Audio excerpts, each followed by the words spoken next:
ये जो मेरे पास शरीर है, इस शरीर को अग्नि जला सकती है, वायु गीला कर सकता है, पर कुछ मेरे अंदर जो है वो ऐसी चीज़ जो जब अग्नि जला रही हो तब भी मौजूद है, जब वायु सुखा रहा है तब भी मौजूद है, जब जल गीला करता है तब भी मौजूद है, और जब कहीं छोटा मोटा कट लग जाता है तब भी मौजूद है। नमस्कार, मैं हूँ मिली और हम भगवत गीता को डिटेल में समझ रहे हैं।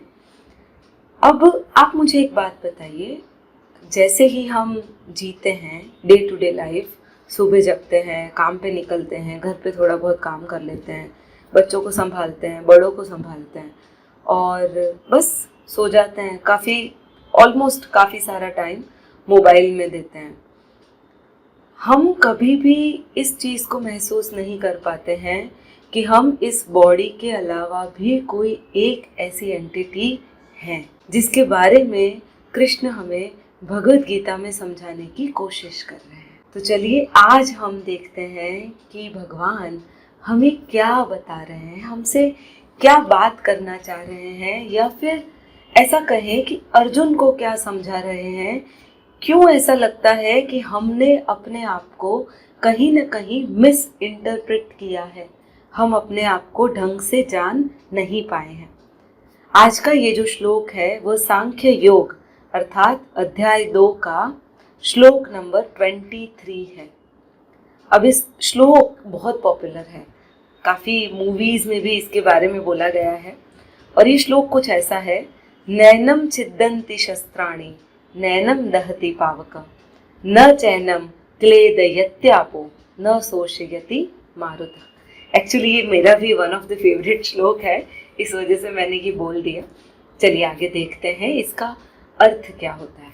इसका अर्थ है, हाँ, बहुत बहुत बार सुना है हमने, पर होता है ना, जब हम कोई चीज़ बहुत बार सुनते रहते हैं तो उसको हम गलत वे में ले लेते हैं। हमारा जो थॉट प्रोसेस है ना, वो उसको अलग तरह से लेता है। आज हम किसी और तरह से इसे लेने की कोशिश करते हैं। चलिए देखते हैं आज हमारा वे क्या होगा इस श्लोक को समझने का।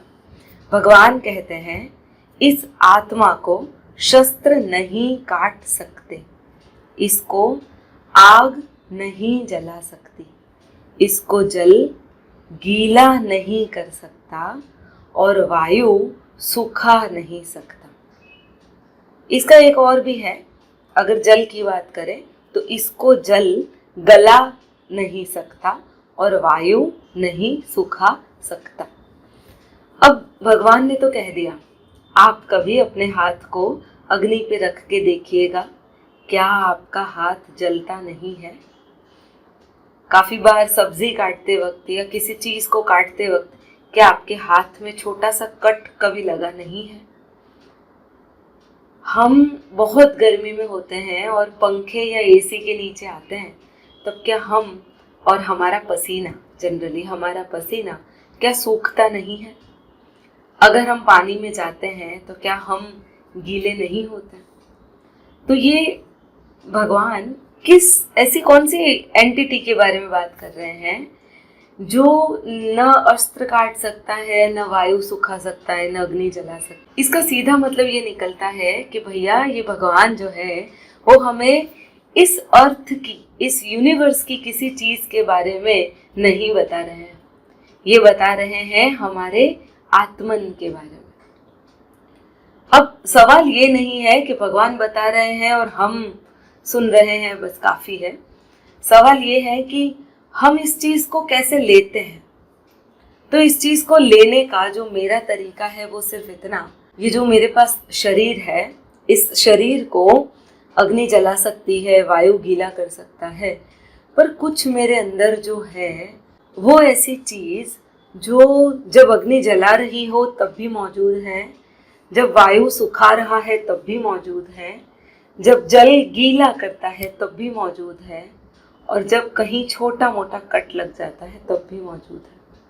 और वह जो चीज़ है वह इन सभी एलिमेंट से अलिप्त रहती है, अलग रहती है। बस इसी चीज़ को समझने के लिए हमें थोड़ा सा मेडिटेशन की तरफ बढ़ना पड़ेगा।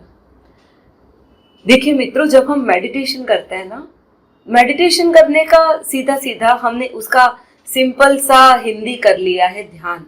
पर आपको एक चीज समझना बहुत ज्यादा जरूरी है कि ध्यान का अर्थ मेडिटेशन नहीं होता। ठीक है, हमने उस वे में ले लिया है। मेडिटेशन को आप एक जगह अपने विचारों को केंद्रित करना कह सकते हो, जिसे इंग्लिश में कंसंट्रेट करना बोलते हैं। पर ध्यान का अर्थ ऐसा नहीं है। ध्यान बहुत बाद में आता है। पर होता ऐसा है ना कि हमें बचपन से बोला जाता है ध्यान से करो, ध्यान से करो। अगर पढ़ रहे हो तो ध्यान से पढ़ो, खेल रहे हो तो ध्यान से खेलो, चोट न लगे, कोई काम कर रहे हो तो ध्यान से करो। तो हमने ध्यान शब्द को नॉर्मल वे में ले लिया है। और आजकल तो जैसे ये वर्ल्ड धीरे धीरे सिकुड़ता जा रहा है, हमारी लोगों के साथ कनेक्टिविटी बढ़ती जा रही है, हमने ध्यान को मेडिटेशन समझ लिया है। पर ऐसा नहीं है। जो मेडिटेशन है वह सिर्फ एकाग्रचित्त होना ही है। उसे हम ध्यान नहीं कह सकते। हमारा जो फोकस है, हम उस फोकस को एक जगह पर केंद्रित कर लेते हैं। और जब हम उसे केंद्रित करते हैं, तब जिस चीज पे हम केंद्रित करते हैं वह चीज हमें साफ साफ दिखाई देने लग जाती है। इसी चीज को मेडिटेशन कहते हैं। आत्मन के पहले स्वरूप को समझने के लिए, यह समझने के लिए कि आप और आत्मन दोनों अलग हैं। मैं और मेरी अंदर की जो चेतना है वह दोनों अलग चीज है, एलिमेंट अलग है। तो उसे समझने के लिए मुझे सिर्फ इतना करना है कि मैं डे टू डे जितनी भी एक्टिविटी करती हूँ, बस उस पर मुझे कंसंट्रेट करना है। बस ये छोटी सी चीज है। और आप भी उसमें समझ जाओगे कि ये भगवान ऐसी कौन सी एलिमेंट की बात कर रहे हैं जिसे वायु, अग्नि, जल और अस्त्र या शस्त्र चोट पहुंचा सकते नहीं। तो अगर मित्रों आपको मेरा वीडियो पसंद आता हो तो कृपया इसे सब्सक्राइब कर दीजिए। इससे आपके जैसे बहुत सारे लोगों तक मेरा वीडियो बहुत आसानी से YouTube पहुंचा देगा। धन्यवाद।